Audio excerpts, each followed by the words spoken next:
lot of what was written and said over Saturday and Sunday was false in respect of my advisor. It wasn't correct, and I think that he's had an opportunity to clear the matter up, and notwithstanding the various party political points that you may seek to make, I think the best, your point about the message, I respectfully disagree. I think actually the best way to clarify the message, the best way for people to understand what we need to do next is for us all to move on and focus on what we're doing tomorrow, what we're doing on June.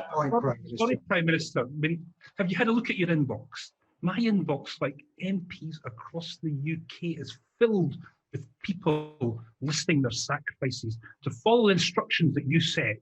I've had constituents who haven't been able to see their grandchildren and families for months.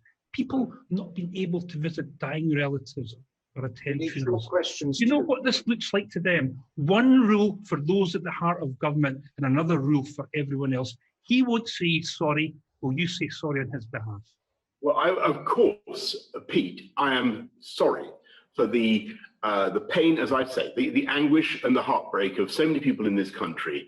And by the way, there are people across government at every level who have been going through exactly the same privations and difficulties. And of course, we all understand that, and I share that. All I'm saying to you is that I think that what we need to do now as politicians, as leaders, if we possibly can, is to set aside this row, because I'm afraid a lot of the allegations turned out to be totally false, and to move on. I've said what I've had to say about that matter. I think that insofar as it is correct to say that it is a distraction, then by that very argument, now is the time to leave it aside and move on. Point blank, equal shot.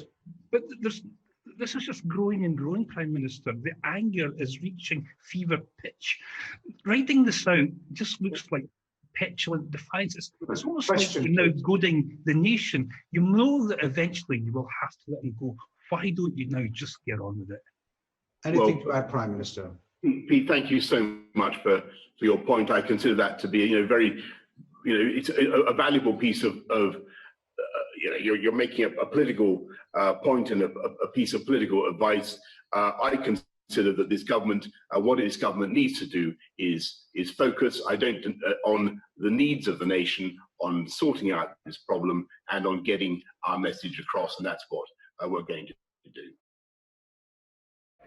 We say, and I ask you to say with us, lift up your voices in this great meeting in the heart of England, and to all the world a message: England lives and marches on.